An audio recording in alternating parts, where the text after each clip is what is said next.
For anyone who's started the process or purchasing property before, you know all about the ups and downs it can bring. From inspections to negotiations to finances, it can be a real heart stopper when you find a place that looks good on the outside, but has some hidden secrets on the inside.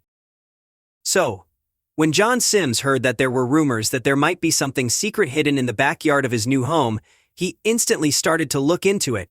Little did he know that he would unravel a mystery that would jumpstart his heart back up.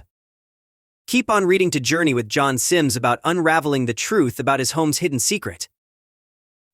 It was in the mid-2010s that Fire Chief John Sims was ready to buy some new property.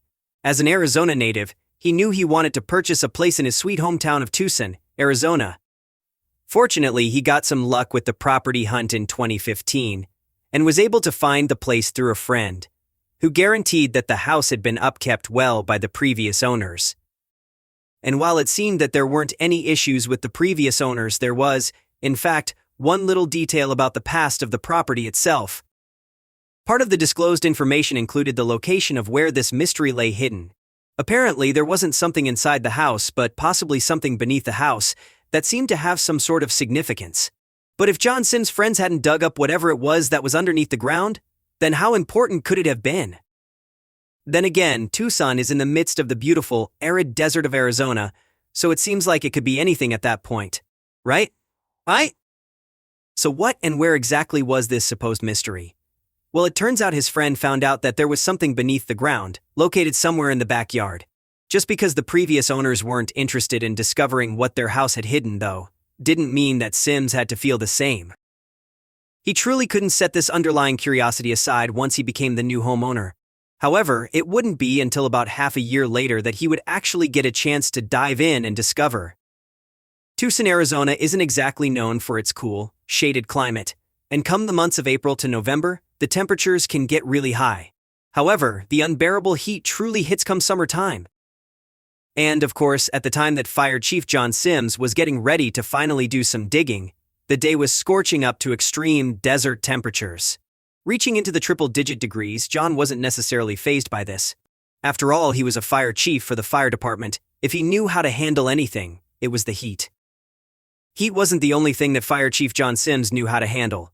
Although he wasn't sure exactly what it was that he was going to dig up, he at least had some idea of how to execute his plan safely. Or so he thought, at least. The eager new homeowner started digging up a hole, and then another, and then another. But after digging up several shallow holes in the ground, he started to lose a little bit of hope.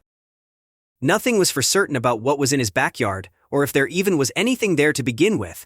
And so far he wasn't finding anything except for dirt. John had spent some time under the sun digging up some holes, but so far he had nothing to show. As devastating as it was to have ruined his brand new backyard for what felt like nothing, John didn't want to give up. He couldn't give up. He had this hunch in the pit of his stomach that he needs to keep going and change the course of his plan. That's when it hit him. Perhaps there were some old records of the property that would have another hint, or maybe the answer to whether something was hidden in the backyard or not. Before getting a hold of the building records, Fire Chief John Sims' imagination started running wild. His gut feeling was telling him there was definitely something in his backyard. And not just anything, something significant that was clearly worth digging up. But what could it possibly be? Tucson, Arizona is quite close to Mexico. Could it have been some Native American or Aztec treasures? Or perhaps an extinct animal skeleton? Or maybe it was a historical time capsule dug up for future civilization to find? Whatever it was, Sims was in for a real surprise upon his further investigations. It was time to execute the logistics side of the action plan and get some formal proof of what was really going on under the Sims residence. Apparently, over half a century ago, a very special piece of history was built underground. All Sims could think was, "I was hoping it wasn't a septic tank," he shared with Tucson.com. Whatever the blueprints were showing, though, was something historical from the Cold War period in the 60s. More specifically, something built by Whitaker Pools in 1961. As soon as John got the building records, he was even more enthusiastic than he was before. There was at least some proof showing that something existed there at some point.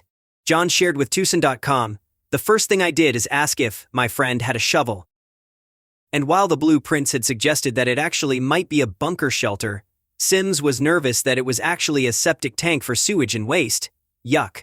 And we can understand why he'd be nervous about that, considering the blueprints were from 54 years ago. Regardless, it was time for the next steps in John's plan. He was ready to dig whatever was down there up, right then and there. But even though John might have been a professional fire marshal, that's well-rounded when it comes to retrieval of people in fires. When it came to finding something underground, he had hit a bit of a rough patch there. It was becoming clear that this job required much more than just shoveling up, and that it was time to reach out for some additional help. It was time to call in the next round of professionals, a consultant who specialized in metal detectors and item retrieval. Fire Chief Sims got in contact with the consultant and had him test the waters around the backyard. According to the building records, they should have had some idea of where to look. But alas, no luck. Sims was on the verge of throwing in the towel once again when a bit of luck finally struck. The metal detector was finally going off, and they had pinpointed the place to start digging. With the help of the metal detector, John knew exactly where he could start digging. He was excited that he decided to listen to his gut and follow through with the search, but still had no idea what to expect. He grabbed his shovel and got to work. Inch by inch, foot by foot, the dirt that once laid underground disappeared and transformed into a 3-foot hole in the earth. But the hole of dirt had revealed a round, rusted metal dome. What exactly did John just uncover? With sweat dripping down his back, the high temperatures of the desert didn't seem to matter once John had hit this big piece of metal buried below the surface. And he had no idea what it was that he had just found, but he was relieved to know that it wasn't a septic tank. John kept on digging up a bit more until he could identify exactly what it was he was dealing with. Finally, he uncovered the whole piece. He had found what looks like a heavy-duty entry door. How exactly was he going to open it? We mentioned that Fire Chief John Sims knew how to handle heat, but that's not all he was equipped to manage. Because of his experience and background in both the rural and metro fire department, not only could he figure out how to prop open the door, but he was aware of all the possible risks in the situation. So before jumping down the rabbit hole of underground historic wonders, the chief made sure to be fully prepared beforehand. And as soon as he propped open the door, he couldn't wait to dive in. There it was, 36 inches below the Earth's surface, a mesmerizing piece of history. In order to prop open the door, he had done some more detailed digging to isolate it, and used his handy-dandy fireman skills to open it up. As he eagerly peeped down into the entryway of the door, he was able to see a spiral case leading to somewhere even deeper into the ground, building up his excitement even more than before. But before any more exploring, he needed to come up with his next plan of action. He might have been able to open the door without any extra help, but it wouldn't be so easy from the inside if something happened. If the lid fell back in, there was no way I could lift it from underneath it, John explained to Tucson.org. He further explained, I know too much about confined space, and I was alone at home. This meant it was crucial for him to have a team of professionals at his side just in case anything would happen. But that wasn't the only risk he needed to be prepared for. Making sure he has a safe entry and exit was important, but so was being able to breathe the trapped air. And as a professional, John knew exactly how to test the air for mold. How cool! Making sure John had a safe entry and exit for himself, along with a rescue team, was important. But who knew what was down there? There could be something hazardous or perhaps some materials that were contaminated and now toxic. So, inspecting that it was okay to breathe the trapped air down below was next on the safety precautions list. John did his inspections and got his team ready for their mission. It was finally time to unravel his new home's hidden history. John gathered a group of his friends and briefed them on everything they needed to know. They were in uncharted territory and needed to be prepared for anything like getting trapped, a possible collapse, high temperatures, falling or getting injured, etc. Plus, this wasn't just some retrieval and rescue mission. This was something that John had started to build a passion for, too. John took this very seriously, preparing for the worst and hoping for the best. But above all else, he was more than ready to travel down the hole. He and his team devised a plan and were ready to take action. As John embarked on his journey, he realized that the structure was in fact what they had thought all along, and he couldn't believe it. It turns out the official records were correct, and that the structure built by Whitaker Pools on John's property back in 1961 was in fact a fiberglass bomb shelter. While John descended to the depths of the shelter, his mind started to run wild with every single step that he took down. What was he going to find at the bottom of the stairway? Unfortunately, John couldn't make it very far on his first voyage down. The staircase had been so rusted and damaged from time, and it was far from safe to descend. I was really hoping it was going to be a little microcosm, a time capsule full of civil defense boxes, radiation detectors and cots and stuff like that, John shared with Tucson.org. But John wasn't going to give up hope yet. He had already come so far, and there was major progress. It was time to come up with another master plan on how to proceed. The team hit the drawing board and started coming up with blueprints and plans to refurbish the stairs. With the heat and high temperatures, not only did the team need to make sure they were staying hydrated and working safely, but they were also concerned about how it would affect the bunker, too. Although from what John could tell, the shelter didn't seem to have much more than dirt and rubble collected over the years. Still, the team set up a sonotube cardboard structure to make sure the cementing for the stairs wasn't going to interfere with, and a tent for themselves to work under. Just like we mentioned earlier, heat wasn't the only thing that was going to be a potential issue. That was it. This had officially become John's passion project. Once he transcended or attempted down those steps, he was extremely excited to uncover this part of hidden history. The first focus was going to be on repairing the steps. How exactly? They built a stable structure with rebar and concrete, in order to secure an accessible path. Next on the list was to get consultations and check in with engineers on how to go about restoring the rest of the bunker and structure itself.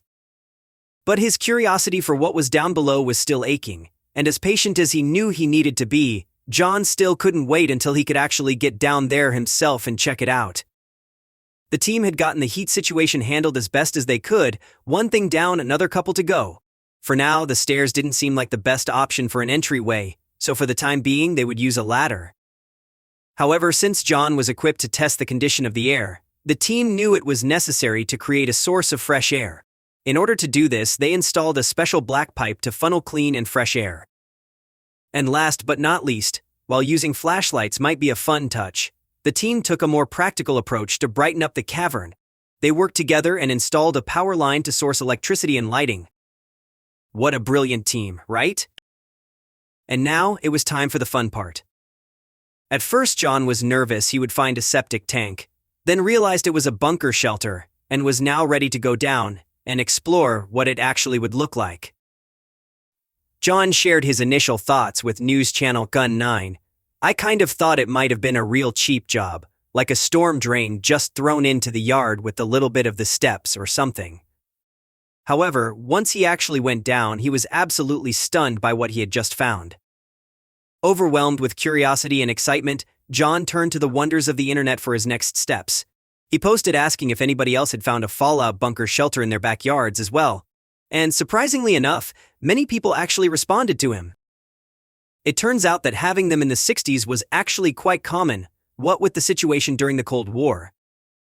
It was then that John realized that he wanted to completely renovate the place and honor its historic memory in a special way. Most of the concrete inside seemed to be quite intact, which meant that John only needed to focus on completing the stairway and securing the entry room. And surprisingly enough, the fiberglass wasn't actually attached to the ceiling that well, so John was able to rip it off and create a cool planetarium feel for the space. Aside from that, the actual area itself was completely empty. Not even one piece of furniture was found. This left John a completely blank canvas to go crazy on and do whatever he pleased with ease. So what exactly was he going to do now?